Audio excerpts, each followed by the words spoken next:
founder of Child Protection Committee in Bagong Silang High School. A master teacher whose heart I believe has nothing to desire for now but to share with us about reflecting the 5Cs in the new normal teaching approach and strategies. May I now present to you Ms. Lilina Candelaria. Hello, ma'am. Good afternoon. Good morning, everyone. Today, I will be talking about the differences in the new normal teaching approaches and strategies. Let me share my screen po. Kumusta po kayo? For the overview, ang sabi po dito, we need to change the way educators teach, no, to better reflect the ways students learn. Alam niyo po, napakahirap ng ating sitwasyon ngayon, no? Sabi nga natin, it's really challenging for us educators. But definitely po, I believe it will not stop us from doing our mission as teachers, no? There are changes, yes, but we are teachers, no? We are ready. Tama po ba? So, ang teachers yan, mapapagod yan, pero hindi po yan susuko. No? We will think a lot of ways to teach our student in whatever ways they can learn, no? So, sa punto po na to ay titingnan natin ano yung mga bagay na pwede pa nating ayusin o baguhin para po ang mga estudyante natin ay lalo pa pong matuto. Alright, sa first slide po natin, ang nakikita nyo po ay ang mga data ng ating enrollment for the school year 2019 and 20, no? Which most probably po, ito din po yung ating number of enrollment para sa school year 2020 and 21, no? Ngayon po, bakit ko po sinasabi ito? Because ito po mga estudyante na ito ay yung mga estudyante po na nangangarap na one day ay makakatapos sila ng pag-aaral at makakakuha po ng trabaho, no? At ang inaasahan lang po nilang paraan para makamit yung kanilang pangarap ay sa pamamagitan po ng edukasyon, lalo na po dito sa ating bayan sa Caloocan, no? Alright, no? Bakit kailangan po nating sabihin ito, no? Kasi po, dito po natin huhugutin yung rason why do we need to engage in different strategies and approaches and why we need to make sure, no, that these strategies will really develop these 5Cs skills po. Okay, so kung klaro na po yung ating objective, tignan po natin itong 5Cs. So let me introduce the 5Cs of teaching, no? So we have creativity. All right, so creativity are the skills to be able to create something new or something to a new way, no? Pero it doesn't, it's not just about arts and music, no? Giving our student open-ended questions is one way po of developing their creativity. All right, so we also have communication. So communication is a skill of presenting information in a clear, concise, and meaningful way. No, this is one of the most important skill. Sabi nga, good communication skills are essential to help our student understand information more accurately and quickly. We also have critical thinking. So critical thinking is the process of filtering, analyzing, questioning information and content found in various media. No? So it's important because it will help individual more effectively diagnose problem and identify and possibly do solution, no? All right, so it can likewise help resolve conflicts. Okay, next natin ay character. So yung character, sabi nga education isn't only about learning, no? It is also about developing character. Now, sabi ni Horace Mann, isa po siya great reformers in the year 1840. Sabi niya, development was as important as academic, no? So character development daw, sabi niya ay mas higit na mahalaga din, no? Just like academics. Sabagay, no, kahit sa ang field ka naman, basta may problema sa character, talaga naman sumasablay ang performance. Okay, next natin will be collaboration. It's a skill of utilizing various personalities, talents, and knowledge in a way to create a maximum outcome, no? It develops not only higher order thinking skills in students, but boosts their confidence and self-esteem as well, no? Now, these are the 21st century skills of learning, no? Now, these are the skills needed for our students to become more productive, no? Sabi nga, ito yung mga skills na kakailanganin ng mga estudyante natin para makapagtrabaho sila, no? Pero kung titingnan natin mga teachers, wala namang bago, right? No? Itong mga skills din naman na to ay ginagawa na natin sa klase. Tinuturo na natin ito, right? Nagbibigay tayo ng mga collaborative activities na rin, no? We also give questions, hot questions to develop critical thinking.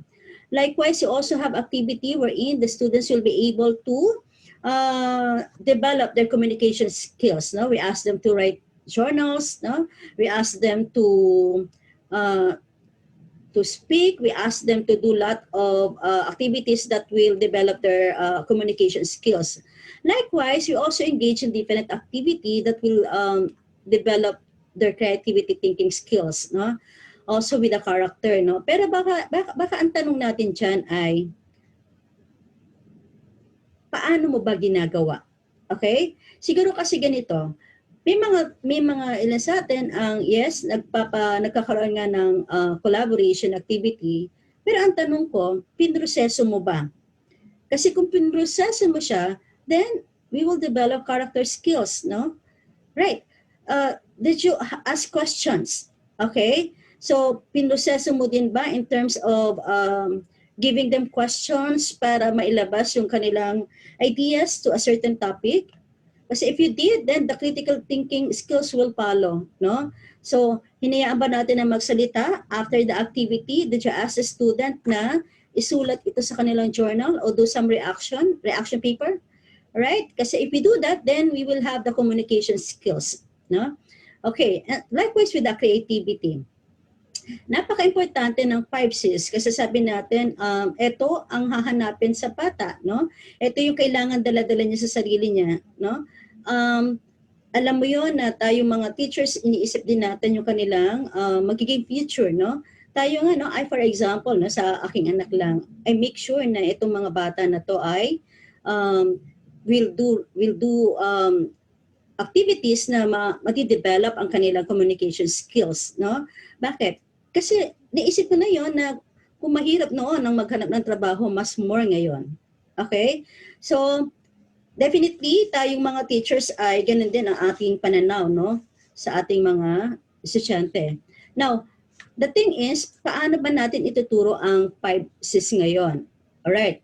Okay. Now, there are different strategies. Napakarami pong estratehiya sa pagtuturo na pwede natin gamitin, no? So, I will just give some example na pwede natin gamitin in order to deliver the different skills, no? The fundamental skills of education.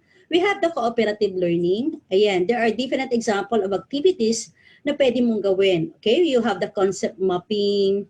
You also have the think, write, pair, and share, no?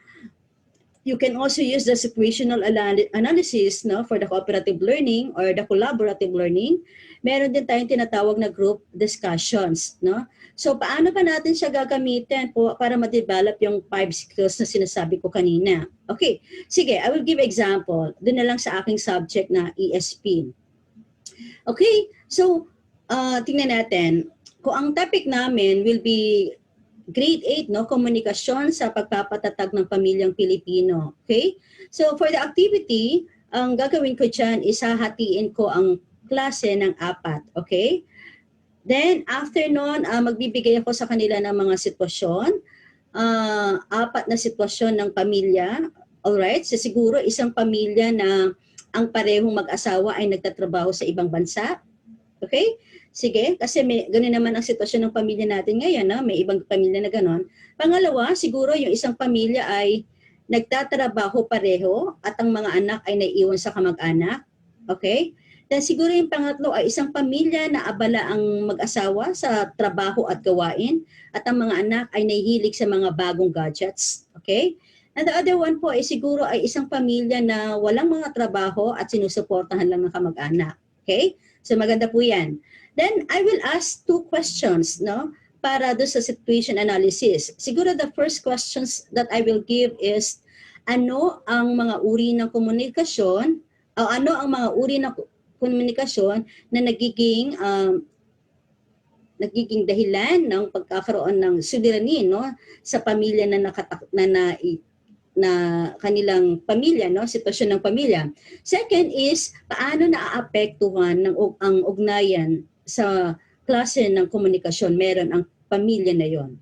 Alright? So, balikan natin, no? So, anong uri ng suliranin sa komunikasyon? And yung pangalawa, paano naaapektuhan ng ugnayan? Okay? So, yung apat na estudyante na yon ay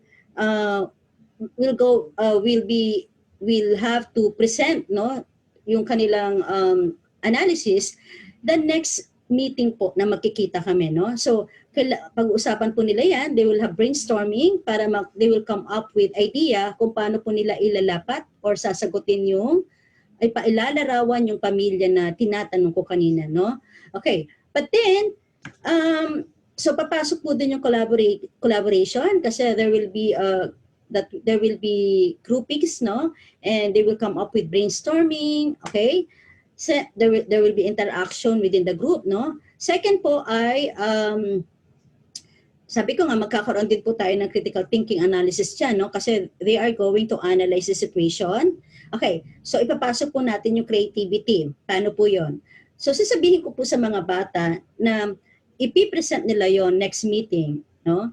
But then, in different ways, okay? Sa pamimiliin ko po sila kung ano yung mga pamamaraan na gusto nilang gamitin para ma-present po yung kanilang sitwasyon, no? Masagot yung kanilang tanong with a presentation. Okay, so pwede siguro gamitin natin bilang kanilang pagpipilian will be the virtual and the manual drawing, no? So ipapakita nila yung kanilang sagot through a drawing, no? So, syempre, isa o dalawa ang magdodrawing but the concept ay galing sa grupo, no? Second ay gagawa sila ng dialogo, no? Alright, so gagawa sila ng script at magbabatuhan po sila ng salita. Okay? And gagawin niya ng actual the next meeting na magkikita kami. Third, perhaps I will ask them to do spoken words. Okay? So magki-create po sila ng pwedeng sabihin at yung content po na yon ay maglalarawan kung anong uri ng suliranin sa komunikasyon, sa pamilyang naitakda ko sa kanila at paano naapektuhan yung ugnayan. Then maybe one of the choices then is they will do comic strip or probably picture stories. Okay, so doon sa mga pamamaraan na yon, papasok po yung tinatawag nating creativity skills. Alright? Okay. Sige. Then after nun, I will give them after the presentation. Definitely, po after the presentation, ipuproseso po natin yan and I'm going to give them questions. Okay? Para po mag-isip si bata. Like for example, the question is, paano mga uri ng komunikasyon ang naging dahilan para magkaroon ng hindi magandang ugnayan sa pamilya? Okay? At paano naapektuhan ng mga uri ng komunikasyon nito ang ugnayan, no? Kasi lalabas diyan yung mga nagsalita nga, gumamit nga ng pananalita, pero nagkaroon pa rin ng lamat yung ugnayan kasi yung paggamit ng salita ay ginamit ng padahas, no? Okay, itong isa naman, yes, hindi nagsalita, pero nagkaroon pa rin ng hindi magandang ugnayan. Bakit? Kasi hindi nga nagsalita pero gumamit naman ng kilos para ihayag yun sa loobin, no? So ipuproseso natin yon. And probably I will ask questions such as bilang bahagi ng miyembro ng pamilya na yon, okay? So paano ka magiging tulong para ang magkaroon ng isang maayos na ugnayan ang iyong pamilya? Paano mo gagamitin ang komunikasyon para gawin ito? Okay? So, para ma-develop po natin yung character sa bata. Okay? So, nakita ba natin yon? So, we have the cooperative learning, we have the collaboration, we have the creativity, we also have the character, okay? We also develop the communication skills, and one thing, we also have the critical thinking, no? Kasi sa bata magsasalita dyan and magre-reason out sila kung ano ang kanila idea doon sa aming sitwasyon na tinutukoy. Okay? So itatawid din po natin ang lesson sa ibang learning areas. Okay? So sabi ko nga sa inyo kanina, they will have, if you will notice, may mga activities ako wherein it will tackle music, arts, and PE, no? Yes, MAPE, no? Kasi they are going to write lyrics for spoken words, okay? And gagawa din po sila ng kwento, ng journal, okay? So definitely, itatakal din po natin, we will also have the Filipino, okay? We will entertain din po writings na pwede po din itong Tagalog or English, no? Wala po tayong problema doon, okay? Alright, so what else po? Maybe I will ask questions kung paano po nagiging, bakit kailangan nating patatagin ang pamilya, no, bilang isang saligan, no, saligang institusyong panlipunan, no, at ano ang pagkakaiba ng Pilipino, ng pamilyang Pilipino sa panahon noon at sa panahon ngayon, no. So baka maitawid din namin sa AP yon, right? So makikita natin na in doing a lesson plan, kailangan po natin definitely it's a weekly plan, no, ang gagawin natin ngayon. So para makagawa po tayo nun ngayon, we have to make sure na papasok po itong 5Cs, no, itong itong collaboration, creativity, itong character, what else, itong collaborations, and we have the critical thinking. Ipapasok po natin yon and itatawid po natin with the other learning areas. Okay? Klaro ho ba? Okay? Hindi po lang tayo basta papagrupo. We will have a group activity game. Then tapos na, hindi po ganun yun, no? So we will make sure na yung ibibigay po natin activity sa bata ay i-develop po itong mga fundamental skills na kailangan nila, no? Kailangan nilang taglayin. Okay? We will make sure of that. Okay? And what else po? Well, aside from the cooperative learning, we can use po the inquiry-based instruction. Okay? So, ito po yung tinatawag natin na, Okay, so, meron po tayong tinatawag na inquiry-based instruction. So, ito pong una yung tinatawag nating problem-based challenge, or let's say, challenge-based learning, no? Wherein pwede tayong magbigay ng certain yun po yung parang ginawa kanina, no, situation na problem na si bata po ay we're going to analyze the problem and hahanapan po nila ng solution yan, okay? And then afterwards there will be sharing, okay? So pwede din ipagawa ni teacher yan in a very creative way kung paano nila ipipresent yon, okay? So para po lumabas yung ating ma-develop yung ating 5 fundamental skills. We also have this as inquiry-based instruction po na activity. We can also use the activity and worksheet po, no? Ayan. Actually, kasama naman po talaga ito sa ginagawa natin, no? Pero tingnan po natin kung paano pa natin maipapasok yung 5Cs, no? In this kind of activity, alright? Okay, sige. So siguro pwede natin sa activity sheet nila ay magkakaroon sila ng ka-partner dyan, wherein magkakaroon sila ng peer review, okay? And probably they are going to write reaction para do sa kanilang ni-review, okay? Para to develop critical thinkings. And probably kapag nagkita kayo, ang mga bata na yon will recite or will explain kung ano yung nakita niya na pagkakaiba ng ginawa niya at ano yung natutunan niya mula doon sa gawa ng iba. Okay? Alright, sige. We can also use research, no, for the senior high school, no? Inquiry-based instruction, yan, kitang-kita ang research dyan, no? So research, pwede din natin palabasan yung ating 5Cs, no? In order for our students to develop this 5 essential skills of the 21st century. Okay, well, aside from the inquiry-based instruction, pwede din po natin gamitin ang differentiation na strategies wherein we can give them different activities, no, na ma-expose ang bata para po ma-develop sa kanila yung ating mga essential skills, no. We can have the role playing, no? Maganda po ang role playing kasi usually they do it in group. Okay? So ang tanong, pwede po ba mag-role playing? Wala naman po face-to-face. Meron pong face-to-face, no? Yun nga lang po, hindi po siya, yun nga lang po, digital, no? Pero they can play roles po. Okay? Huwag po nating ilimita o ikulong ang ating edukasyon dahil lang sa ganitong sitwasyon. Marami po tayong pwedeng maisip na activities na pwede nating ma-develop yung kanilang 5 essential skills.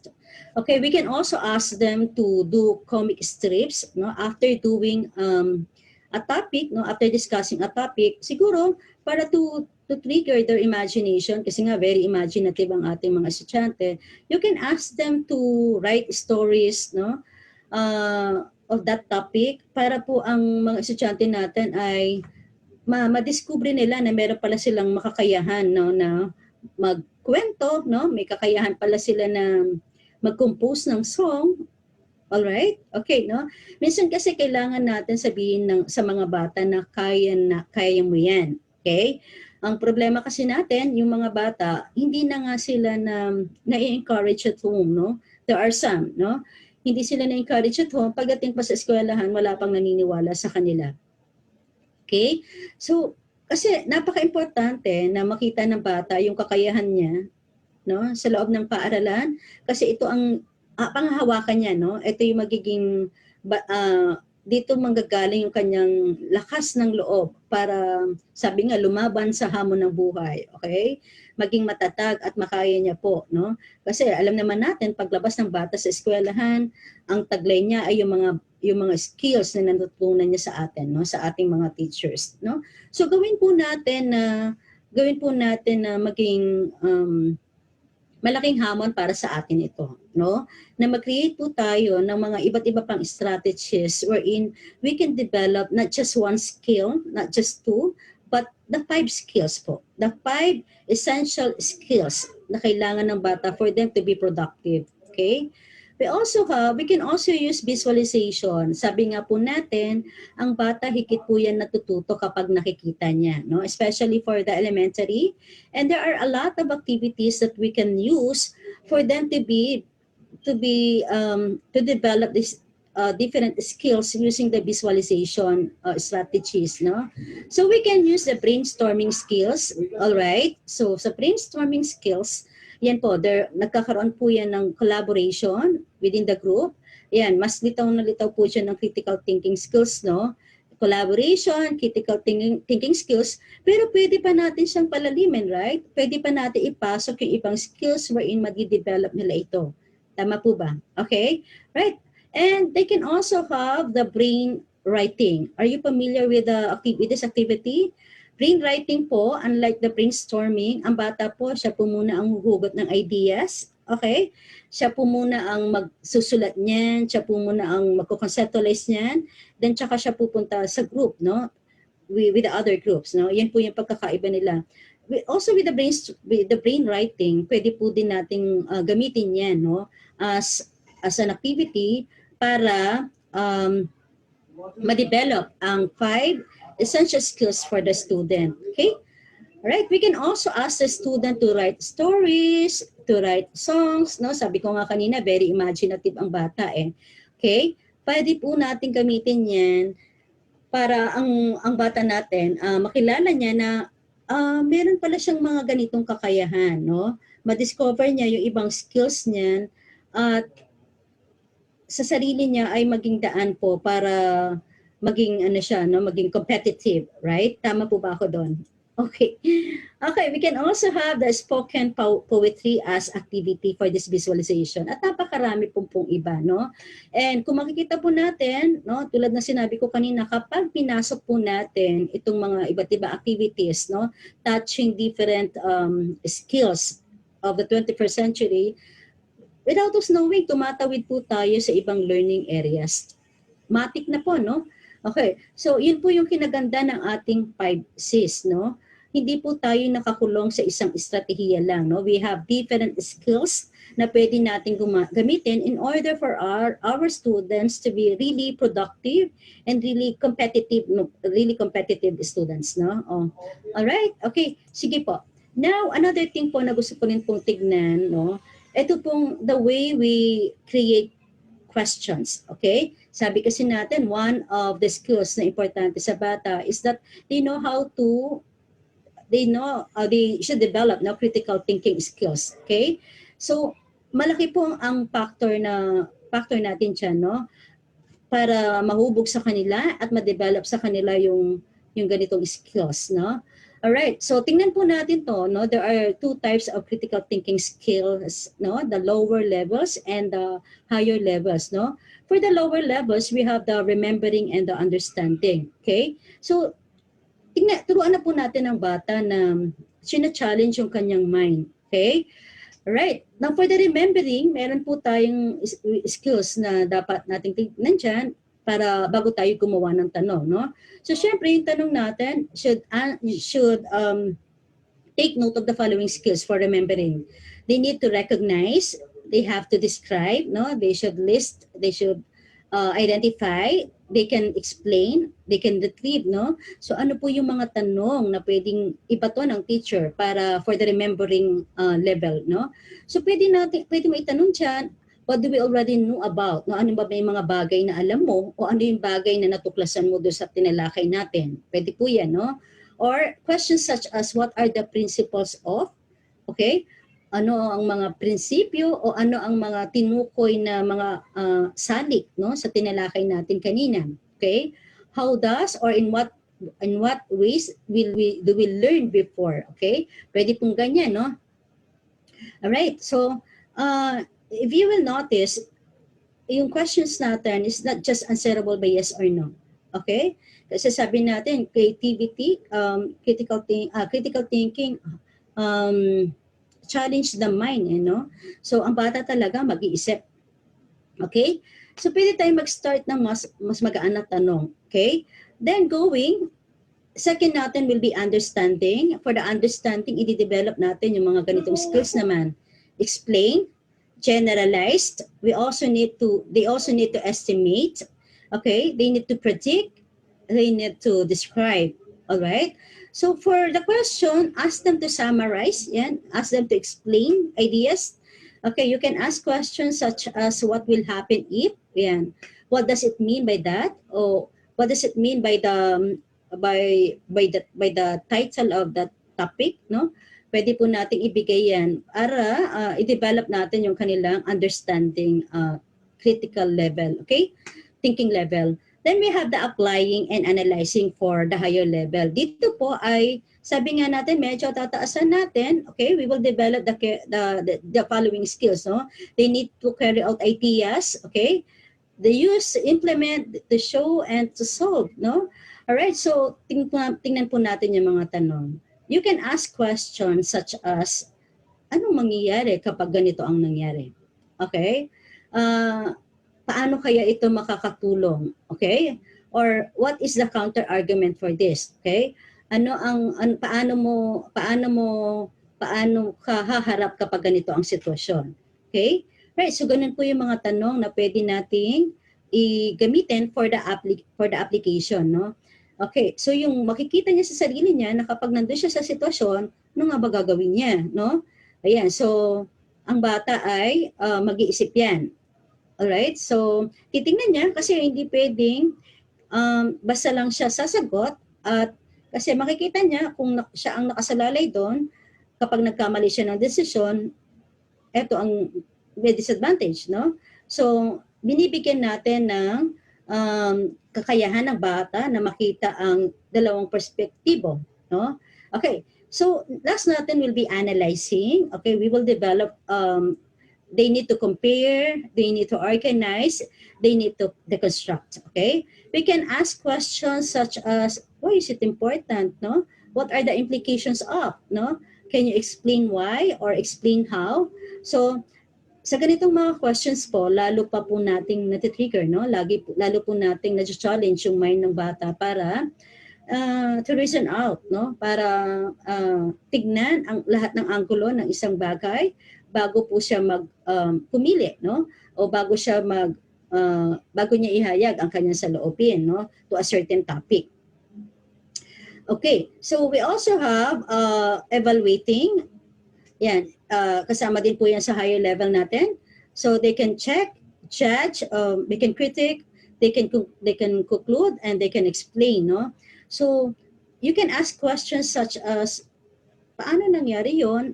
Bakit nangyari yon? Okay? what is the best and why, no? They will reason out, no? How does it affect?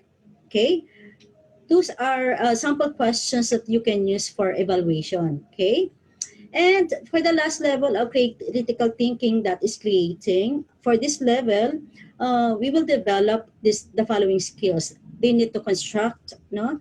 They need to plan. They have to design something. They need to produce. Okay, and with this type of questions, you can ask questions such as, "What is the solution to the problem?" Okay, what do you think are the causes? Okay, and why? Then, what is another way to look at? Okay, so paano ang pwede nating solusyon para doon, no? So paano makakatulong yung solusyon na yon, no? And doing this, nakikita natin yung proseso, no? Okay, natuturuan natin ang mga bata na tignan ang isang bagay ng mas malalim, no? Mas makabuluhan, no? So we are developing critical thinking skills. Okay? All right? So meron ba tayong dapat linawin dyan? Okay. Sige. Kung wala na, marami pong salamat sa pakikinig. Ako po naniniwala na tayong mga guro ay hindi po tayo nandito sa profesyong ito dahil gusto natin, no? Bagkus tayo po ay tinawag para po maging gabay po ng mga kabataan, no? Tungo sa pagiging mabuting mga tao. And with that po, maraming salamat po. Thank you.